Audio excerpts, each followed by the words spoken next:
함께 봉독할 하나님의 말씀은 구약성경 출애굽기 제4장 13절 말씀입니다.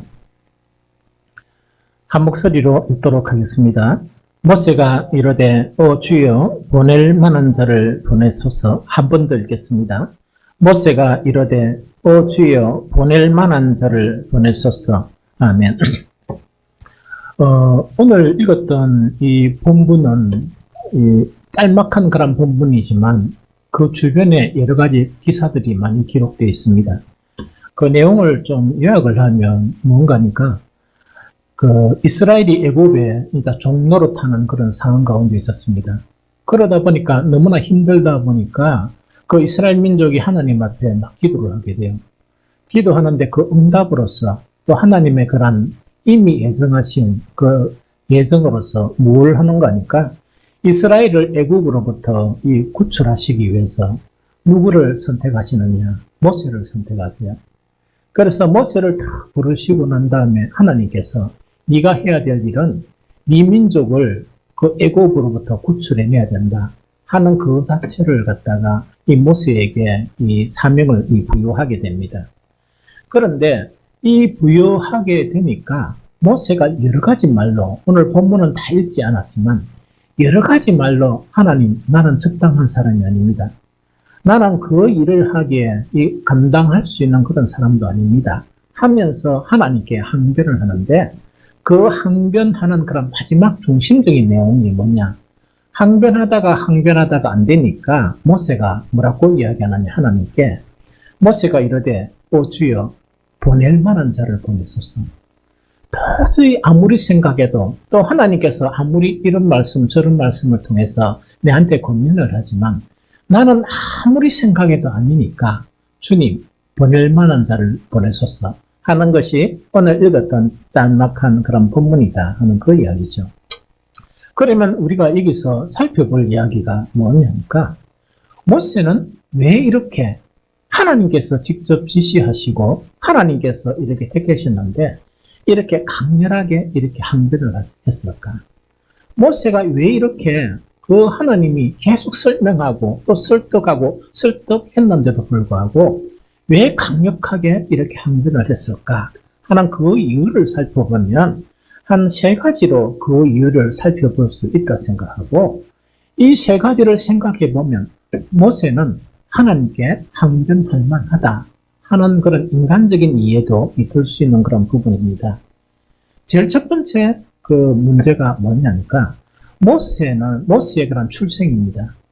이 모세의 그런 출생은 뭐냐니까 모세가 턱 이렇게 나중에 이렇게 자라가면서 나중에 딱 보니까 지금 현재의 신분은 어떤 신분인가? 애굽의 왕의, 즉 애굽의 황제의 그 공주의 아들입니다. 그러니까 놀라운 그런 신분인데 그 출생의 비밀 자체는 어떤 비밀을 가지고 있었느냐 하니까 정말 그 당시에 모든 애굽이 종으로 생각했던 히브리 사람의 출생이에요. 그런데 모세는 이것을 알고 있었어요, 사실은. 모세는 그 내용을 알고 있었거든요. 그래서 모세의 출생 자체가 애굽이 종으로 생각하는 히브리 출생이었고 그 다음에 자라난 그런 가정 속에서 뭐냐? 바로의 공주의 아들의 그런 가정을 거쳤습니다. 그래서 출생 자체의 비밀이 바로 뭐냐니까 모세에게 약점이 됐었어요. 두 번째는 뭔가니까 모세가 한때는 정말 어릴 때부터 그 자기의 그런 친모의 그런 젖을 먹어가면서 훈련을 받았던 것 같아요. 너는 히브리 사람이다 하는 것을 이렇게 계속 훈련받고 이 교육을 받았던 것 같아요. 그래서 이 모세가 좀 장성하다 보니까 뭘 했느냐? 자기 민족을 위해서 뭔가 일할 것이 없을까 하면서 자기는 분명히 자기 민족을 위해서 일을 하려고 생각하고 실제 일을 했습니다. 그런데 그 결과는 참담한 결과를 가지고 있었어요. 뭔가 자기 민족을 위해서 일을 하려고 딱 생각했는데 살인자가 되어버린 거예요.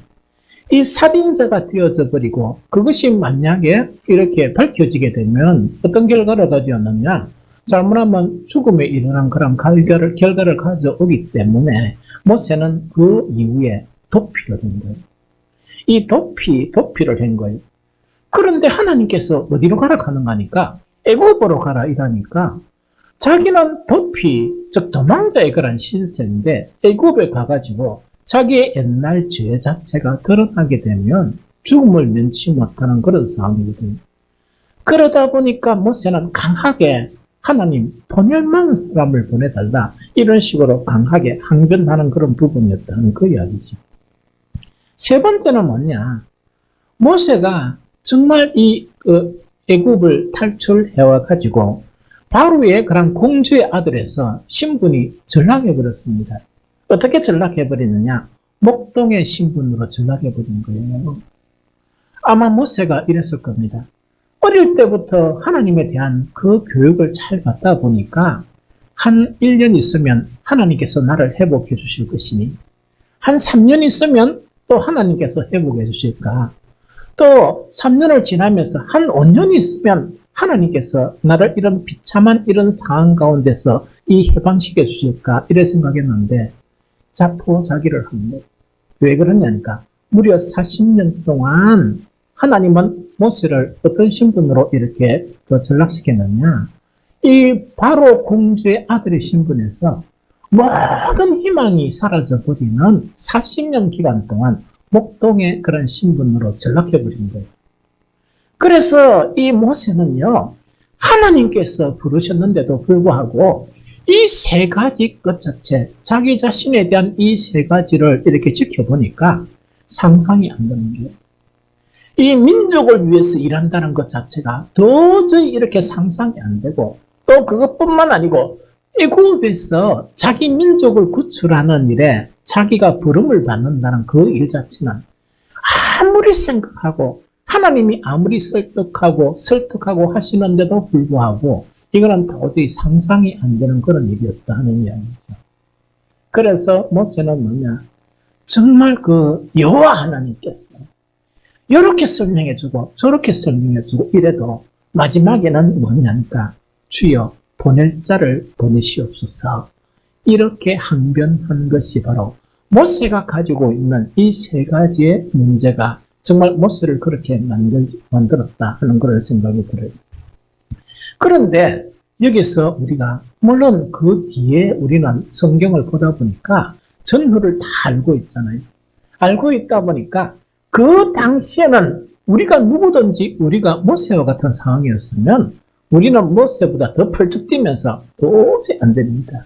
도저히 안 됩니다. 누구든지 다 그렇게 할 수 있을 것이라 생각이 들어요. 그런데 우리는 다 뒤에 알고 보니까 모세가 이 당시에 알지 못했던 것이 있었다 하는 그 이야기입니다. 그러면은 뭐냐니까 하나님께서 모세를 세우는데 모세가 얼마나 그 일에 적합한 사람인지를 모세는 자기가 가지고 있는 그런 단점 때문에 하나님이 하시기를 뭐냐 모세는 가장 적합한 인물인데도 자기 자신의 그런 부분을 보지 못했었어요. 그게 뭔지 하나씩 설명해 드릴게요. 제일 첫 번째로 뭐냐?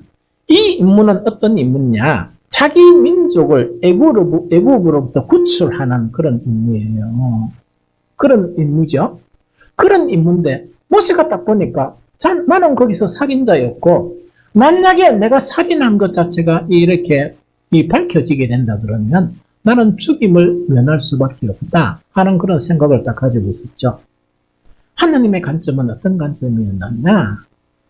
이제 모세가 애굽 바로 앞에서 이제는 이제 싸워야 됩니다. 자기 민족을 구출하기 위해서 싸워야 되거든요.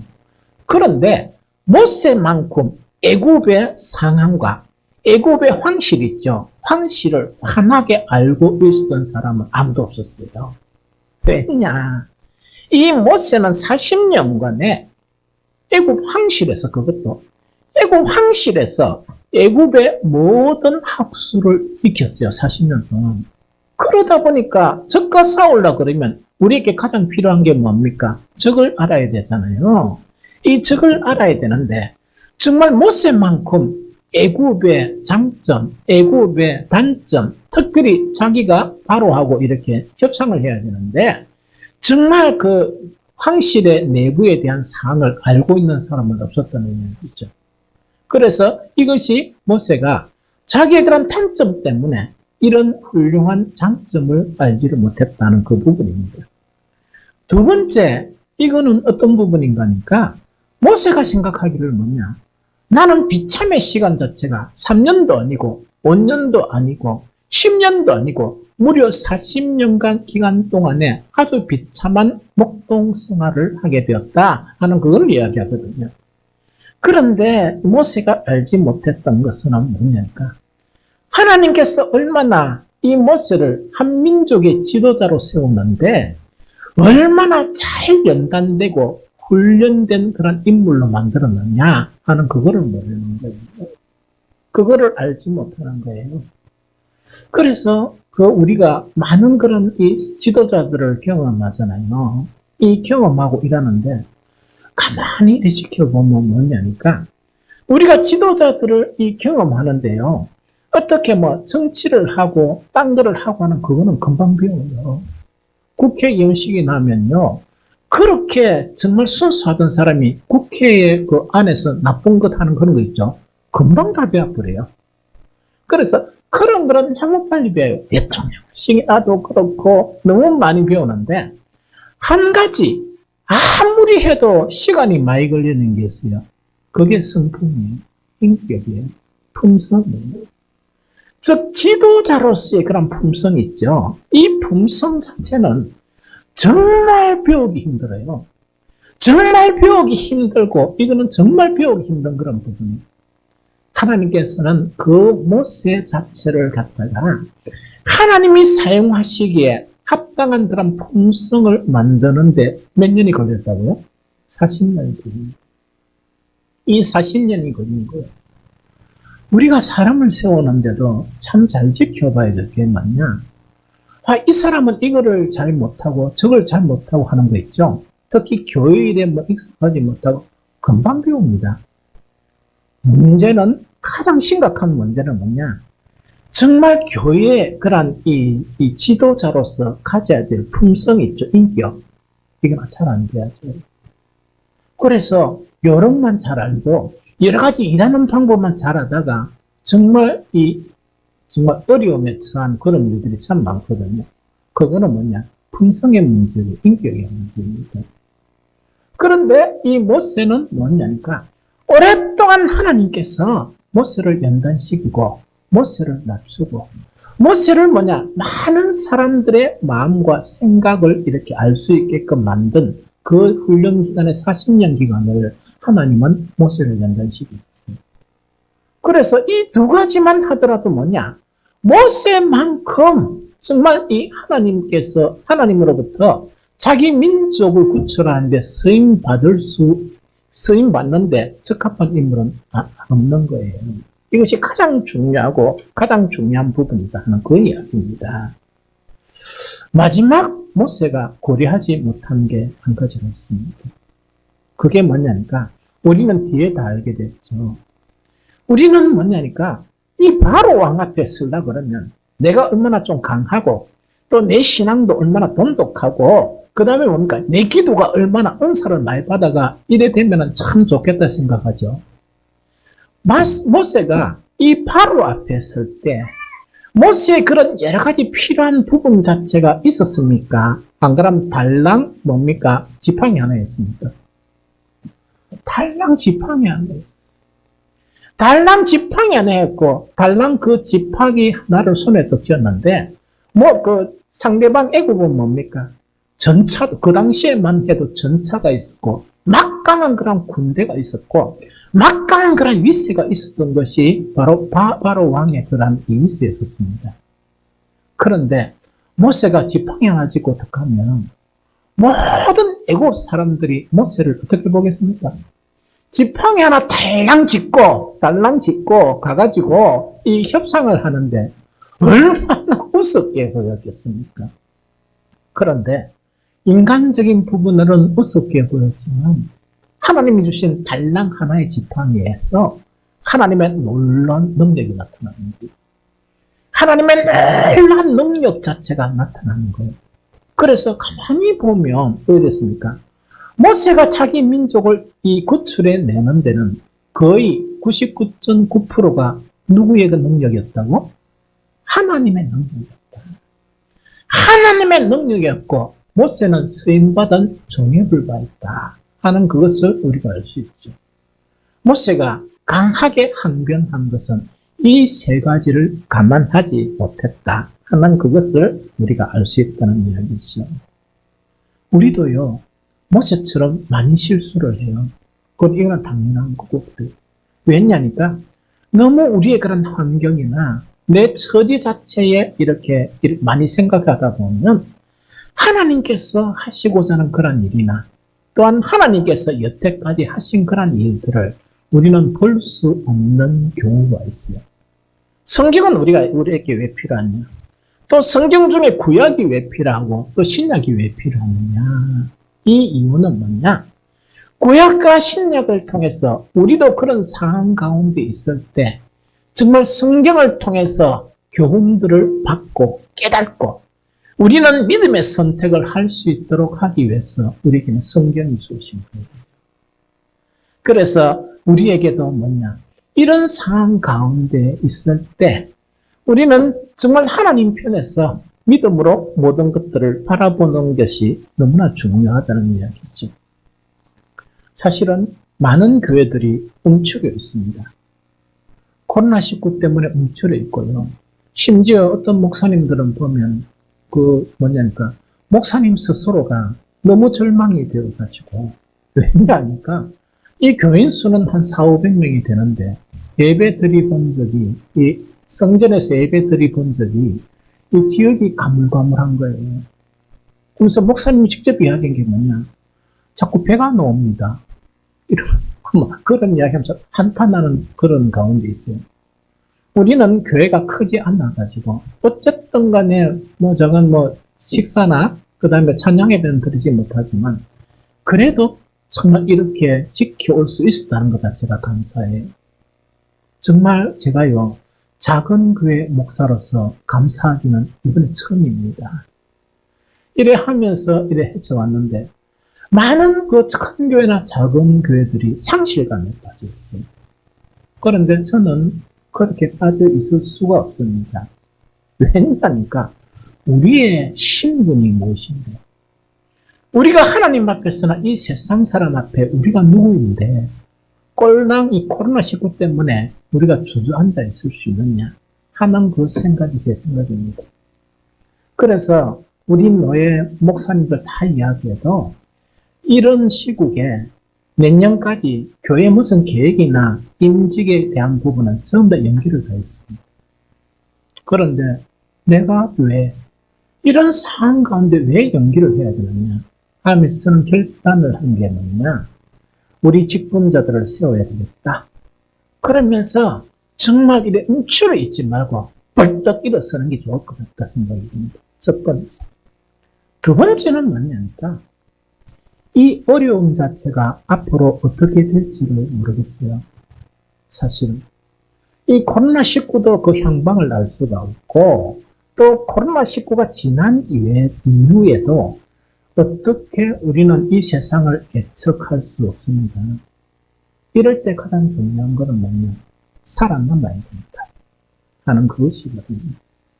그래서 계속 기도해왔던 것, 수년 동안 기도해왔던 것이 뭐냐? 우리 빛과 소금 교회 교인들이 이스라엘의 남은 자의 신앙을 본받게 된다. 즉 남은 자의 신앙이란 것은 뭐냐? 여러 가지 말세의 환란이 있고 여러 가지 어려운 상황 속에서 천국에 가보면 누가 있느냐? 남은 자들이 믿음으로 이긴 자들이에요. 그래서 생각한 것은 뭐냐? 우리 성도들에게 직분을 줌으로 말미암아 물론 부담감은 있지만 그 직분을 감당할 수 있게끔 기도하고 또한 믿음을 가지려고 그러면 그렇게 하면 신앙을 지킬 수 있을 것 같다 하는 그런 생각. 그래서 과감하게 결단을 하면서 직분을 세워야 되겠다 하는 것이 목사의 생각입니다. 여러분들, 우리가 신앙생활하면 뭐냐? 직분에 대해서 부담감을 좀 가지게 돼요. 그 부담감을 가지는 게 뭐냐? 모세처럼도 부담감을 가지고 또 그 직분 자체에 대해서도 부담감을 가질 수 있다 하는 그 이야기입니다. 그런데 부담감 가지면 안 돼요. 왜 부담감을 가지면 안 되는가? 우리는 이미요, 너무나 큰 부담감을 가질 수 있는 신분으로 바뀌어버렸어요. 하나님께서 우리들에게 뭐냐? 가만히 생각해보면 도저히 감당할 수 없고 너무나 큰 부담감일 수밖에 없는 그런 신분으로 이미 바꿔버렸습니다. 그래서 직분에 대한 그런 부담감을 갖는 것은 무슨 일지도 모른다 하는 그런 부분입니다. 하나님은 우리들에게 어떤 신분을 이미 주셨느냐, 어떤 신분을 이미 주셨느냐, 이거는요, 대단한 신분을 우리에게 주셨습니다. 제일 첫 번째로 뭔가니까 우리는 이미 정말 어떤 신분을 받았느냐, 하나님의 자녀라는, 즉 하나님의 아들이라는 신분을 이미 받게 되었습니다. 사실은 그것이 우리들이다 하는 그 이야기죠. 갈라디아서 3장 26절을 한번 같이 읽어봅니다. 갈라디아 3장 26절 시작. 너희가 다 믿음으로 말미암아 그리스도 예수 안에서 하나님의 아들이 되었으니, 한 번 더 읽어봅니다. 시작. 너희가 다 믿음으로 말미암아 그리스도 예수 안에서 하나님의 아들이 되었으니 이야기죠. 이거는 뭐냐니까 우리가 가진 작은 믿음 있죠. 이 작은 믿음으로 예수 그리스도를 믿은 그 순간부터 우리는 이미 어떤 신분으로 전환되었다? 하나님의 아들의 신분으로 이 전환이 되어버렸습니다. 그런데 늘 하나님의 아들이다, 하나님의 아들이다 하는 것을 듣다 보니까 이게 얼마만큼의 하나님의 아들의 신분이냐, 이거 자체를 잘 모르는 경우가 있습니다. 그래서 갈라디아서 4장 7절을 같이 읽어봅니다.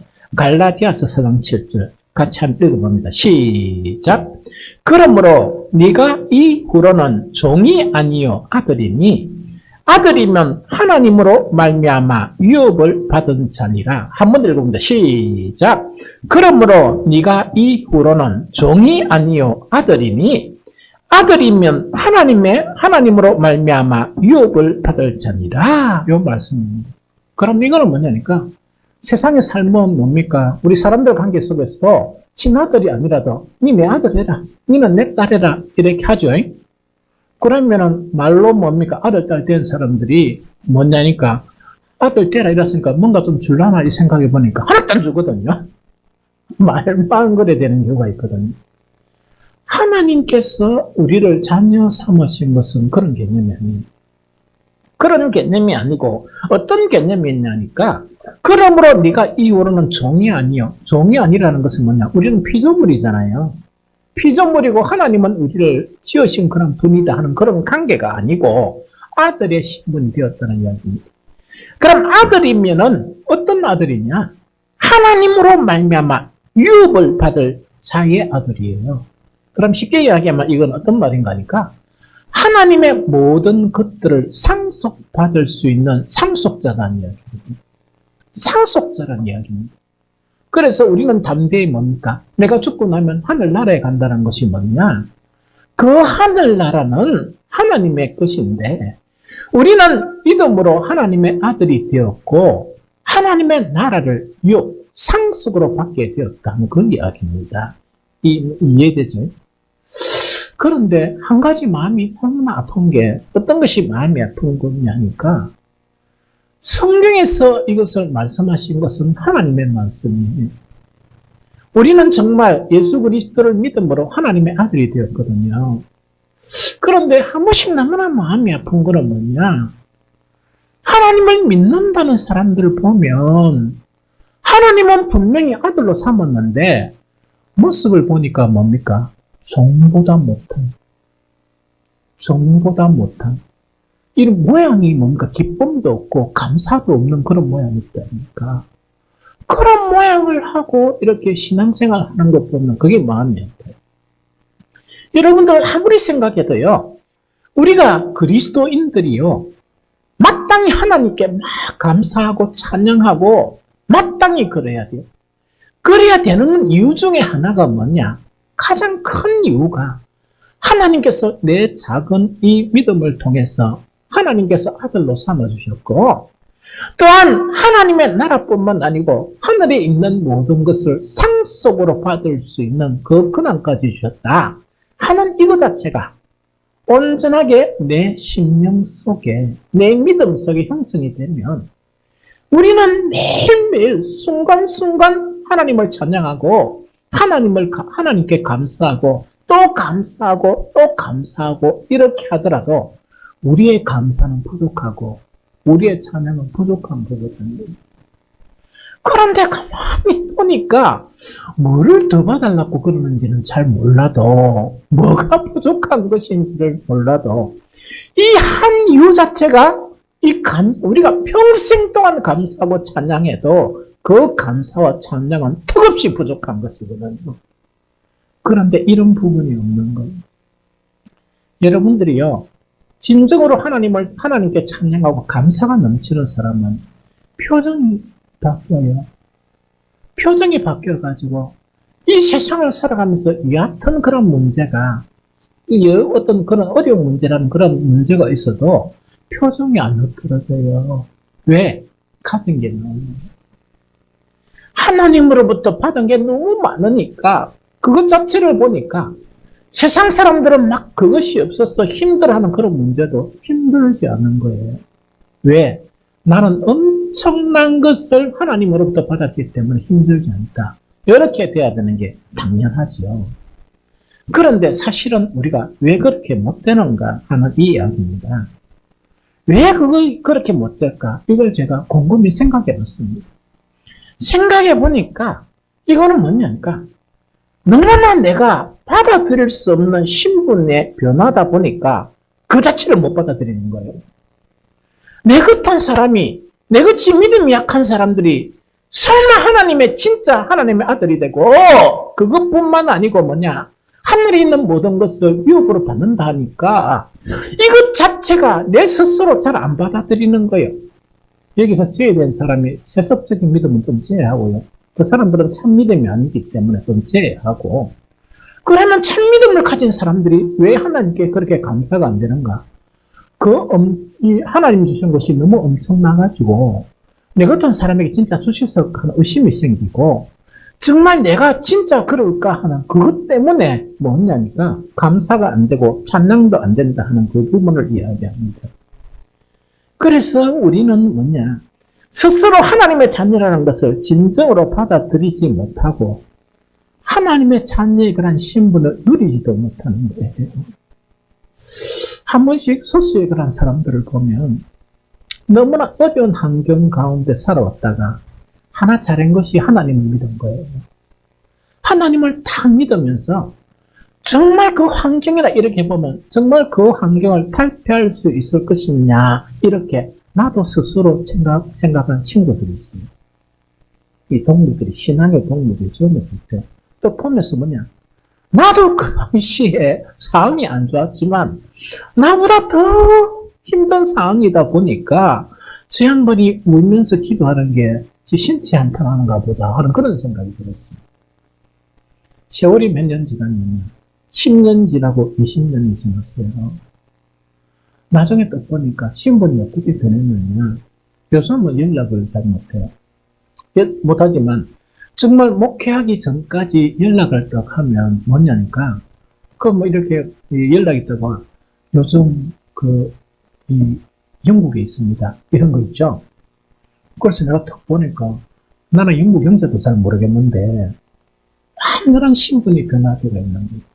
그래서 한참 또 있다가 또 보니까 미국 어디에 있는데 어떤 세미나가 있어서 참석 중입니다 이런 거 있죠. 그러면서 딱 해가지고 뭐냐니까 그 외국 여자 한 분, 거기 선교하는 분을 소개해 주면서 혹시 돈 있으면 이제 선교 좀 하세요 이런 거 있죠. 그래서 선교비 몇 번 보냈습니다. 그 어려운 와중 가운데. 그러니까 이거는 뭐냐니까 내가 가만히 생각해 보니까 이런 생각이에요. 이런 사람들은 어떤 사람들이냐, 하나님을 탁 믿고 난 다음에 하나님의 자녀가 된 거예요. 그래서 옛날에 막 울 때 내가 그 오해한 거는 뭐냐? 신시 한탄이구나 이렇게 생각했는데 그게 아니고 하나님의 은혜에 너무나 감격해서 눈물을 흘리면서 막 기도를 했던 거예요. 그러면서 전적으로 그것이 너무나 감사해서 하나님께 모든 걸 바쳤던 거예요. 저 주님께 모든 걸 바쳤던 거예요. 그러다 보니까 하나님의 아들의 신분에 맞게끔 아무리 생각하고 아무리 상상하더라도 그런 것 자체가 이루어지지 않을 것 같은데 너무나 잘 이렇게 누리고 있는 거예요. 그래서 요즘 가끔씩 생각이 나는데 어떤 생각이 드는 겁니까? 대단한 믿음이다. 대단한 믿음일 뿐만 아니고 당연한 것으로 받아들이다 보니까 하나님께서 그렇게 그 신분에 맞게끔 상황도 바꾸어 주시는구나 하는 그런 생각이 들었어요. 심지어 뭐 가지고 바꿔주시느냐? 그런 다시 친구가 있는데 그 친구하고는 싸움을 너무 많이 했어요. 그 싸움 막 격렬하게 싸우는 게 아니라 다투고 서로 잘났다고 있다니까 젊었을 때니까 서로 신앙 좋다고 막 싸움을 많이 했거든요. 유일하게 가진 그런 단점이 있었어요. 그게 뭐냐니까 자기 비하. 자기 비하가 너무 심하다 보니까 옆에서 보기에는 너무 힘드는 거예요. 그런데 이 대화를 딱 나누다 보니까 그것이 사라져버리는 거예요. 그것이 사라져버리면서 뭐냐? 진짜 하나님의 아들처럼 그런 이 자부심과 딴 그런 모든 그런 이 품성으로 바뀐 것을 보면서 참 너무나 대단하다. 너무나 대단하다. 하나님의 일이 너무나 놀랍다 하는 그런 생각을 갖게 되었다 하는 그 이야기죠. 여러분들, 우리는요, 사탄은 우리를 부정적인 그런 생각을 갖게 하면서 하나님이 주시는 그런 복을 얻지 못하고 누리지 못하도록 방해를 해요. 제가 많이 생각하는 것은 주님께 그만큼 헌신되는데 헌신을 하면서도 어디에 속느냐? 사탄의 얄팍한 속임수에 속아버려. 그러니까 하나님께서 뭐냐? 뭔가를 이루어주시려고 딱 이래 하는데 그 속다가 보니까 차단이 되는 거예요. 이 차단이 되면서 뭐냐니까 놀라운 신분을 받았으면 놀랍게 이렇게 더 찬양할 것이고 더 감사해야 될 것이고 이래야 되는데 그것이 차단되어 버리는 그런 경우를 많이 본다 하는 그 이야기입니다. 우리는 그래야 먹는 게. 자, 성경을 통해서 밝혀줄게요. 우리는 아무 자격이 없었는데 우리의 작은 믿음을 가지고 하나님은 하나님의 아들의 신분으로 우리를 변화시켜 주셨어요. 그런데 여러분들 상식적으로 생각해 보세요.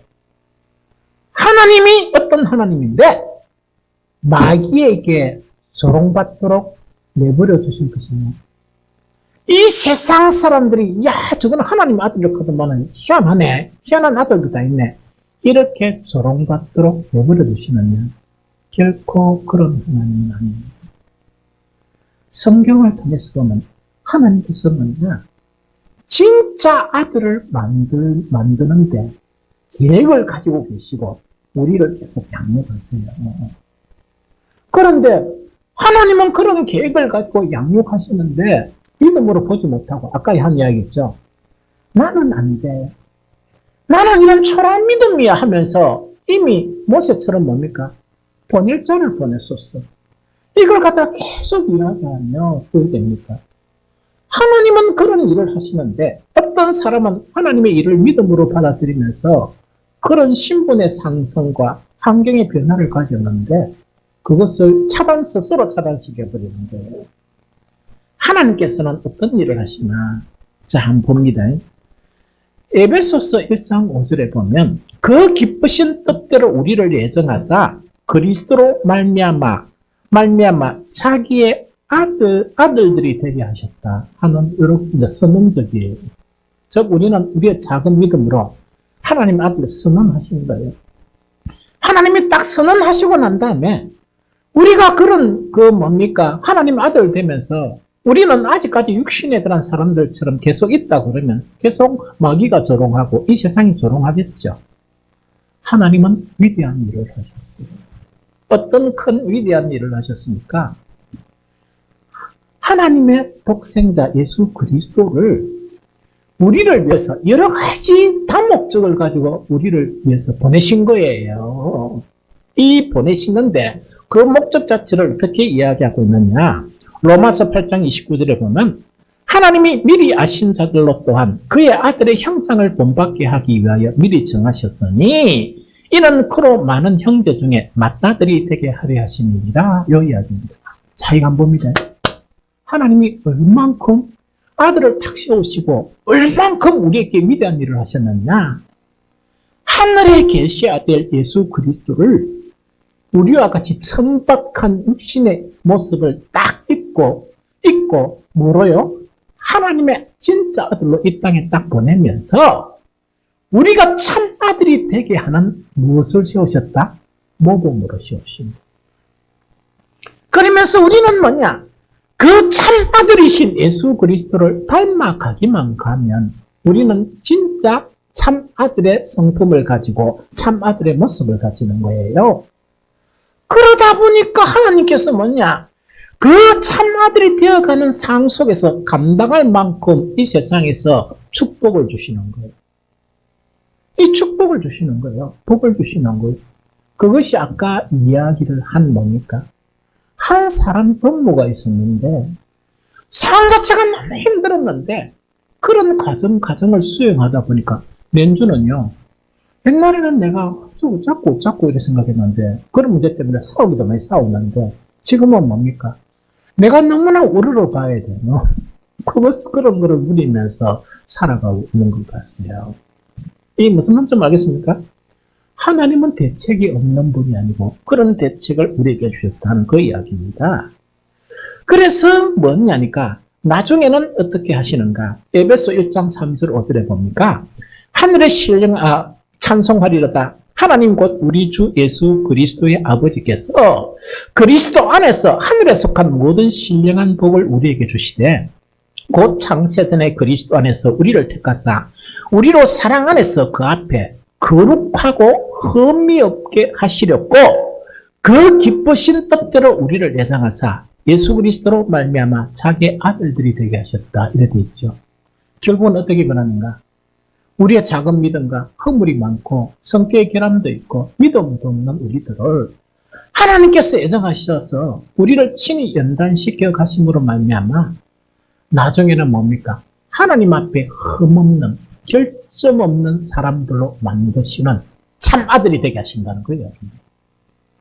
그래서 뭐냐니까 하나님께서 우리에게 아들의 신분을 주신 것은 아무 대책이 없는 게 아니고 하나님만 믿고 따르게 되면 날도 알지 못하는 가운데 내가 참 하나님의 아들의 성품과 인격과 그런 모양을 가지면서 그것이 형성되다 보니까 추하지 아니하는 하늘에 있는 모든 영광스러운 것을 우리에게 누리게 하시고 이 세상에 살면서도 합당한 그런 복을 누리게 하시는 그런 과정으로 우리를 이끌어 가신다. 그래서 사탄이 이제는 우리에게 아무리 우리에게 조롱하고 미혹하더라도 믿음으로 이치가 됩니다.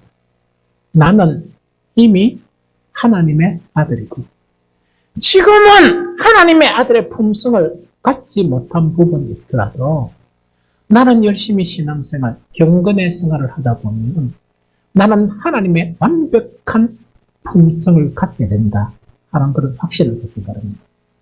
그래 하게 되면 이때까지 경험하지 못했던 하늘의 신령한 것들을 경험하게 되고 또 뭘 경험하는가? 이걸 경험하게 돼요. 육신적인 삶 자체도 변화가 돼요. 변화가 돼요. 그래서 이런 거를 누리기 전에 저는요. 서리 집사 때 안수 집사가 되고 난 다음에 제가 느꼈어요. 야, 이런 복이 있었구나. 안수 집사가 되고 난 다음에 이 장로가 됐었습니다. 장로가 딱 되니까 또 뭐냐니까 내가 느끼기로 하나님께서 이런 복을 나에게 주시는 걸 느꼈습니다. 마지막에 여러분들도 알다시피 한 15년 전에 목회자로 하나님 세우셨습니다.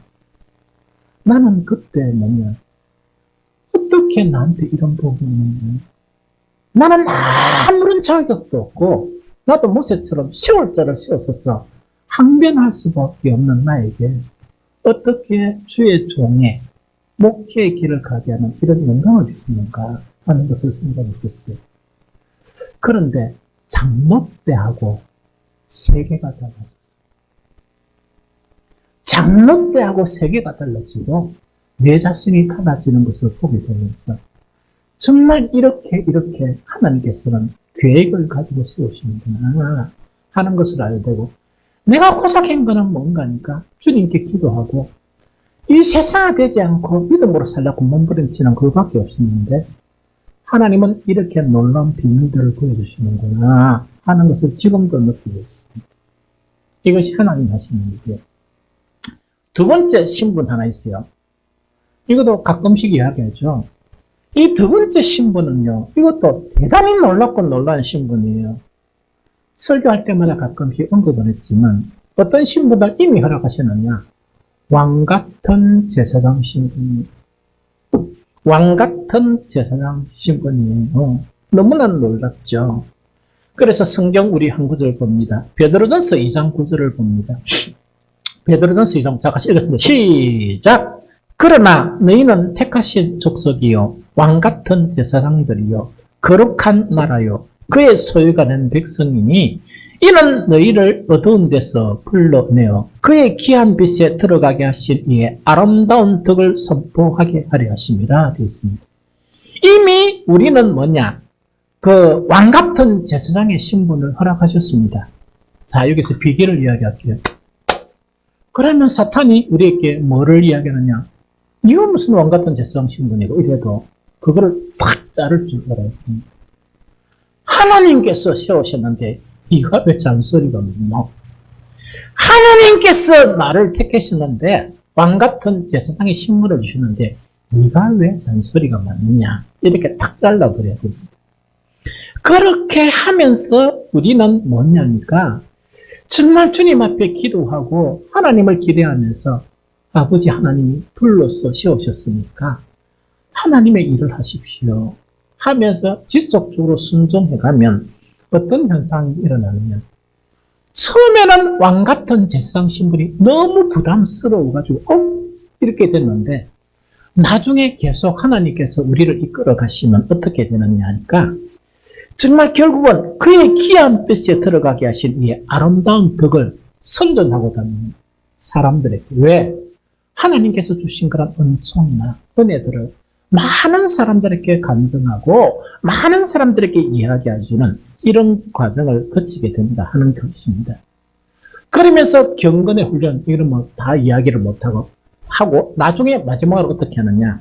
베드로전서 2장 5절에 보면 너희도 산돌같이 신령한 집으로 세워지고 예수 그리스도로 말미암아 하나님이 기쁘게 받으실 신령한 제사를 드릴 거룩한 제사장들이 되었습니다. 즉 믿음으로 계속 이 신앙생활을 하다 보면 뭐냐, 결국은 어떻게 되느냐, 정말 신령한 집으로 세워지고 정말 하나님이 기뻐 받으시는 신령한 제사를 드리는 거룩한 제사장들이 되어서 간다는 그 이야기입니다. 그래서 우리는 감당하지 못할 두 신분, 하나님의 아들이라는 신분하고 이미 왕같은 제사장의 신분을 주셨습니다. 하나님은 아무런 계획 없이 주신 게 아니고 하나님은 능히 그런 사람이 되도록 우리를 조성해 가시고 이끌어 가신다. 그러면 우리는 우리의 처지와 환경에 매이지 말고 하나님을 기대하면서 우리가 할 수 있는 기도와 경건의 생활과 진정한 예배의 생활을 하다 보면 정말 우리는 언젠가는 뭐냐, 야, 내가 이렇게 바뀌었구나, 이것이 하나님의 은혜구나 하면서 앞에 하나님께서 이제 앞으로 장래하실 더 큰 일을 바라보면서 기대하게 되는 이런 신앙을 하는 여러분들이 되었으면 좋겠다 하는 생각이 듭니다. 자, 이제는 뭘 하느냐? 사람이 세워지기 위해 필요한 것들이 있습니다. 그래서 오늘 이 두 신분을 비교하면 교회 직분자들을 세우는 거란 뭡니까? 거기는 비교가 안 돼요. 왜? 이미 우리는 감당할 수 없는 놀라운 신분을 받은 사람들입니다. 그러면 교회 직분자를 세우는 이유는 뭐냐? 그나마 이 교회를 유지하고 이 혼란한 세대 가운데서 뭐냐? 교회가 살아남기 위해서 또는 하나님의 뜻을 이루는데 힘을 합하기 위해서 이렇게 이제 직분자를 세워놓은 거거든요. 그래서 그 사실은 어떻게 세우는 거니까 오늘 그 사람을 세우는 것은 당의 추천이에요. 나중에 잠깐 설명하겠지만 당의 추천이라는 거는 뭐냐? 모든 법에 합당해야 되는데 우리의 헌법과 또 우리의 그런 규정에는 뭐냐? 당의 추천권이 있습니다. 왜 당의 추천권이 있냐? 여러분들에 의해서 우리 교회는 규정을 만들었는데 그 규정에는 어떤 내용이 있느냐? 모든 직분자가 세워지는 데는 2년에 3명씩 전도가 돼야 돼요. 요새 이런 사람은 한 번 없습니다. 그러면 우리는 평생 직분자 못 세울 수 있겠죠? 그래서 예외사항으로 우리 그 총회 헌법하고 또 우리 교회의 규칙에는 뭐냐? 그러나 당에서 추천할 수 있다. 이렇게 예선이 있습니다. 여러분들 당에서 추천한다 하니까 그냥 막 이렇게 추천하는 게 아니고 그 사전에 목사는 기도하고 장로님하고 몇 번 이렇게 의논을 하고 또 의논을 하고 또 사람들을 만나고 이래가지고 추천을 해요. 그래서 정말 오늘 이제 투표를 하게 되는데 이 사람을 세우면서 뭐냐? 그러면서 제가 분명하게 확신한 게 있어요. 우리 교회는 모두 훌륭하다. 모든 영역에 다 완벽하진 않지만 정말 좋은 그런 장점을 가진 사람들이 대부분이다 하는 것을 느끼면서 참 감사했었어요. 제가 여러분들 앞에서는 이 칭찬을 잘 안 하지만 우리 노예 임원회나 이래 가서는 여러분들 이야기를 합니다. 하는데 자꾸 내 마음 편하게 일합니다. 그러면 왜 그래요? 막 이러면서 이래 하거든요. 그러면서 내가 그런 이야기를 많이 하거든요. 그거는 사실을 건강한 겁니다. 하나님께서 이 부족한 종을 50에 목회자를 세우셨습니다. 그래서 그때는 조금 잠깐의 그런 충격적이었지만 지나고 보니까 뭐냐? 늦게 목회자를 세우면서 하나님께서 나에게 뭘 주느냐? 좋은 사람들을 붙여주신 거예요. 아주 좋은 사람들을 붙여주신 거예요. 그런다고 해서 여러분들이 완벽하다는 이야기는 아닙니다. 이 좋은 사람들을 붙여주신 거예요. 이번에 다음에 초청하면서 제가 한 사람 한 사람의 이런 장단점을 이렇게 보면서 사실은 여러 가지 앞으로 기도해야 될 부분도 있지만 어떤 부분이 많았냐? 감사하는 부분이 많았어요. 참 어떻게 이런 부분을 이렇게 이 흉악한 이 세대 속에서 이런 것을 지킬 수 있을까 하는 그 자체가 감사하고 어떤 사람들은 뭐냐? 내 자신과 이제 비교를 해보면서 내보다 낫다. 그 부분에 대해서는 물론 기도나 설교하는 거나 이런 거는 못하지만 그 한 부분에 대해서는 내보다 훨씬 낫다 하는 그런 것들을 많이 보게 됐습니다. 그래서 어쨌든 간에 우리가 이제 투표를 참여하는 그런 분들은 하나님을 기대하면서 믿음으로 투표해 주시고 또 우리 당회를 신뢰해 줬으면 좋겠다 하는 그런 부탁을 드립니다. 그런데 시험을 받는 자들이나 우리 현재 세워진 그 분들이 기억해야 될 일이 있습니다. 이것이 뭐냐? 하나님께서 부르시고 선택한 사람들이 성경에 많습니다. 그런데 다 긍정적인 건 아닙니다. 세 가지로 분류가 많아집니다. 제일 첫 번째로 뭐냐? 부르심을 받고 버림을 받은 사람이 있어요. 대표적인 인물이 뭐냐? 사울왕입니다. 사울왕입니다. 그러면 사울왕 자체는 정말 영광스럽게 부름을 받고 왜 버림을 받았느냐? 사울왕이 하나님에 대해서 열심이 없었던 건 아닙니다. 그런데 아주 중요한 단점을 가졌어요. 그게 하나님께 불순종하는 거였습니다. 하나님께 불순종하는 거였습니다. 그래서 사울은 버림을 받은 겁니다. 두 번째 뭐냐? 부름을 받았지만은 아무런 일을 안 한 사람이 있어요. 그 사람들도 이렇게 많아요. 그런데 대표적인 인물이 어떤 사람이냐? 사사 입산이요. 사사 시대에 입산이라는 사사가 있습니다. 제가 읽어드릴게요. 재밌습니다. 사사에 대해서 소개한 게 이 내용이 전부입니다.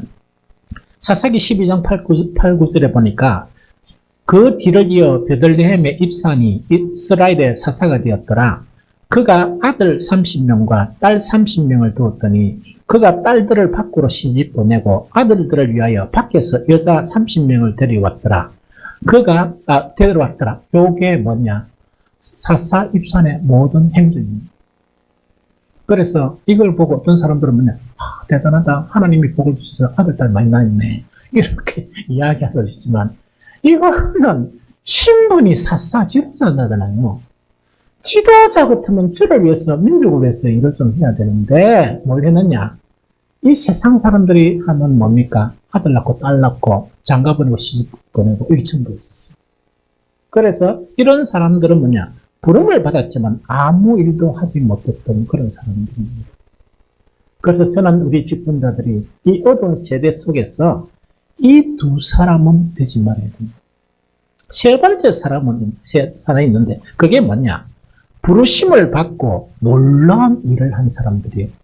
부르심을 받고 아주 놀라운 일을 한 사람들입니다. 성경에 많은 사람들이 차지하고 있습니다. 그런데 이 사람들은 공통적인 특징이 있어요. 부름을 받고 난 다음에 정말 놀라운 그런 일들을 한 사람인데 이 놀라운 일들을 한 사람의 대다수의 공통적인 특징이 하나 있습니다. 그걸 성경을 통해서 읽어봤으면 좋겠습니다. 빌립보서 4장 13절을 읽어봅니다. 4장 13절 시작.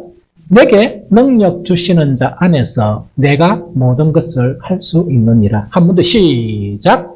내게 능력 주시는 자 안에서 내가 모든 것을 할 수 있느니라. 이것 좀 말씀을 드릴게요. 사람은요, 모든 일에 다 전문가가 될 수 없습니다. 또 우리 사람들은 뭐냐까, 이런 부분에 참 좋으면 또 다른 부분에 안 좋고 이렇거든요. 그러나 주를 위해서 살아가는 일들은요, 내가 할 수 있는 그런 일만 생기는 게 아니고 온갖 일이 다 생겨요. 온갖 일이 다 생기거든요. 이럴 때 참 믿음의 그런 사람들은 어떻게 하는가? 나는 그것을 해본 경험도 없고 나는 그것에 대해서 아무런 그런 능력도 없다. 거기에 주저앉아 버리면 아무 일도 못합니다. 아무 일도 못해요. 하나님께 쓰임을 받고 놀라운 일을 하는 사람들은 어떤 사람들이냐? 나는 그것에 대한 경험도 없고 나는 그것에 대한 능력도 내 스스로 봐도 없다.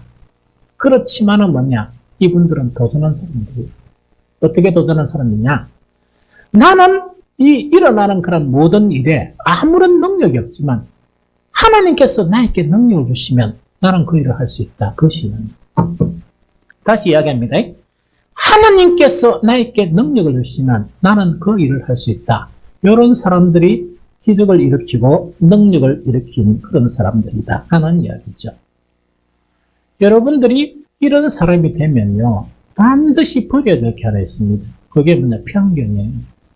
편견인데 다른 사람들이란 편견은 자기 자신에 대한 편견이에요. 자기 자신에 대한 편견이 뭐냐니까 모든 직분자들이 뭐냐? 이런 그런 편견을 가지고 있어요. 나는 그 일을 못 하거든요. 또 나는 거기에 대한 경력이 없거든요. 이러면 아무 일도 못 합니다. 왜냐니까 우리가 하는 일에 대해서 내가 할 수 있는 그 일은 많지 않아요. 일평생 해봐야 한두 번 기회가 있을까 말까 하는 그 일이에요. 그 일이거든요. 그러면은 나는 할 수 없지만은 하나님이 능력을 주시면 나는 그 일을 할 수 있다. 이래야 돼요. 여기서 간단하게 능력 받는 비결을 이야기할게요. 능력 받는 비결이요. 한두 번, 교회 이런 문제가 생기거든요. 잠깐 막 그냥 하나님 나에게 능력을 주시면 그 일을 내가 할게요. 이라고 끝나요. 이런 사람들은 아무 능력을 못 받습니다. 그럼 어떤 사람들이 능력 받느냐? 정말 그 하나님에 대한 열망을 가지고요. 막 부르짖고 찾고 두드리고 하는 그 일을 통해서 능력을 받아요. 여러분도 다 알겠지만 물론 이제 시간이 되면 우리 노예가 이제 안정권에 들어가요. 우리 노예가 그 문제가 생기고 어쨌든 간에 제가 정치란 거는 정자도 모르는 사람, 노예는 뭡니까? 그냥 이게 안 잘릴 정도만 참석했던 내고 거의 교회 생활을 했잖아요. 그런데 노예에서 뭐냐? 자격이 되는 사람이 없습니다. 하면서 노예 일을 이렇게 부탁을 한 거예요. 그런데 제가 비겁하게 제가 뭐 이게 할 수 없고 있고 없고 우리 교회 뭐 이게 뭐 작고 그래서 못합니다. 이런 말을 못했어요. 그리고 기도하면서 뭐냐? 그래 해보자. 그러면서 그때 노예 사람들한테 안정될 때까지만 내가 그래도 할 수 있는 일을 해보겠다 이래가 했습니다. 그걸 했는데 세상에 듣도 보지도 못한 일들이 터지는 거예요. 제가 뭐까지인 줄 압니까? 재판국원이 되어서 교회 재판까지 했습니다. 그러면은 재판까지도 했는데 여러분들 일어나면 되겠습니까? 재판국원이 또 때가 내가 또 어떤 데는 재판국원의 어떤 서기 역할이나 이런 부분을 다 해야 되는데 잠깐 앉아서 주님 능력 주시면 하고요 안 하면 못하고요 모르겠습니다 이랬습니까? 제가 서점에가 책을 샀습니다. 책을요. 그 어려운 그런 그 뭡니까 용어들 그걸 갖다가 설교 준비도 다 하고 나는데 그거 전부 다 공부 다 하고 딴 데 그 재판한 거에 참여해서 또 기도한 거예요. 하나님 이런 교회 재판에 아무것도 아닌 내가 재판 이 법에 대한 법자도 모르는 내가 이런 일을 하게 되는데 하나님 나에게 문을 주십시오. 그걸 기도하는 거예요. 여러분들 그냥요 일이 또 있으면 한두 번 주여 능력 주시옵소서 법을 알게 해주십시오. 법도 한도 아닌 거 보고 알게 해주십시오. 법을 압니까? 실수하죠. 법을 거의 다 이렇게 숙지를 한 거예요. 숙지를 하면서 일하다 보니까 정말 어떤 전문적인 분들도 같이 동석했는데 제가 그분들의 오류를 지적해 줬습니다. 법에는 이런 것입니다. 이러니까 전부 다 탁 놀래다만 뭐 하는가. 최 목사님은 뭐를 못합니까? 뭐를 못하는 게 다 못하죠. 그러나 해야 되는 그런 일에 나는 못한다. 여러분들이 하세요 하는 게 아니고 책임감을 가지고 하나님께 기도하고 관련되는 그런 자료들이 있죠. 그 자료들을 만들고 하는 그런 일 있죠. 이걸 하다 보니까 그런 능력이 생기는 거예요. 그 능력이 생기는 거예요. 그러다 보니까 이제는 뭐냐? 이제는 이제 다 그런 일에 물론 날려고 생각하지만 이야 이걸 경험하다 보니까 이런 것이 이래 되구나. 정말 성경에서 법을 굳게 하는 그런 일이 없이 목사가 양심적으로 판단할 수 있겠구나 하는 그런 생각을 하게 되는 거예요. 여러분들도 마찬가지. 우리는요 모든 능력을 타고난 사람들이 아닙니다. 그런데 우리에게는 뭐냐? 하나님이 계세요. 모든 것을 가능하게 하는 하나님 계시거든요. 그러면 여러분들이 세상에 어떤 일이나 교회 일이더라도 적극적인 마음을 가지고 믿음을 가지고 뭐 몇 번 이렇게 기도하고 포기하고 허락 사람 하나님 안 주세요. 적극적으로 다 붙들면서 하나님 능력 주십시오. 그러면서 그 일에 대해서 또 숙지하는 가운데 하나님이 지혜를 주시고 능력을 주시는 거예요. 그래서 불가능한 사람이 가능한 그런 일들을 이루어 나가는 거예요. 여러분들 그런 자세로 하나님을 믿게 되면 여러분들 할 수 있습니다. 한 가지 더 이야기할까요? 제가 직업을 3번 바꿨습니다. 한 번도 배우지 못합니다. 정말 힘쓰고 애쓰고 기도하고 능력을 구하면 그 일이 가능해요. 그런데 한 가지 위험한 일이 뭐냐? 한국표준협회 그 분야에 대한 일을 강의를 한 거예요. 강의를 한 건데 어디는 말이야? 우리 부사장이 그 교수였는데 땜박질 시간을 갖다가 니 좀 해라. 이거는 내가 시간 없으니까 1시간씩 2시간을 하는 거예요. 그래서 의외되는 거니까 그 위대하신 우리 부사장님을 물리치고 내가 그 원자리에 차지하는 거예요. 차제가 그 기업체, 대기업체 방문을 이래 해서 강의를 했는데 어떤 경우는 뭐냐? 강의 중간에 또 가고 나면 사람들이 또 와가 저는 미국 어디서 공부했는데 어디서 공부했습니까? 그건 가보지도 않았는데 그렇게 이게 가능한 게 왜 가능한 거니까 특히 강의란 위험은요. 질문 공세에 대해서 정확한 답변을 못하면 잘려버립니다. 그런데 그 강의를 내가 몇 년 했느냐? 13년을 했습니다. 그게 뭐냐? 하나님 주시는 그런 능력이에요. 여러분들, 나는 안 됩니다. 포기해버리면 더 이상 희망은 없습니다. 그러나, 비겁하지 않고 용감하게 주님 이것을 기도하고, 또 그 일에 대해서 또 밤늦게까지 공부하고, 또 공부하고 공부하면, 하나님께서 힘과 능력을 주십니다. 그래서 이 어려운 시대를 살아가는 데는 어떻게 살아가는가? 믿음이 중요해요. 그 다음에 우리가 능력이 있게 하나님 앞에 나아가는 거예요. 우리에게는 능력이 없지만 하나님께서는 무한한 능력을 가지시고 그런 자세로 일하는 자들에게 하나님은 능력을 베풀어 주십니다. 그래서 우리 교회 모든 직분자들, 앞으로 세워질 그런 직분자들은 이 말세에 능력 있는 자가 되기를 합니다. 왜? 하나님의 그런 능력을 정말 공급받아서 능력 있고 이스라엘의 남은 자의 그런 신앙을 소유하는 여러분들이 되시기를 예수 그리스도 이름으로 축복합니다.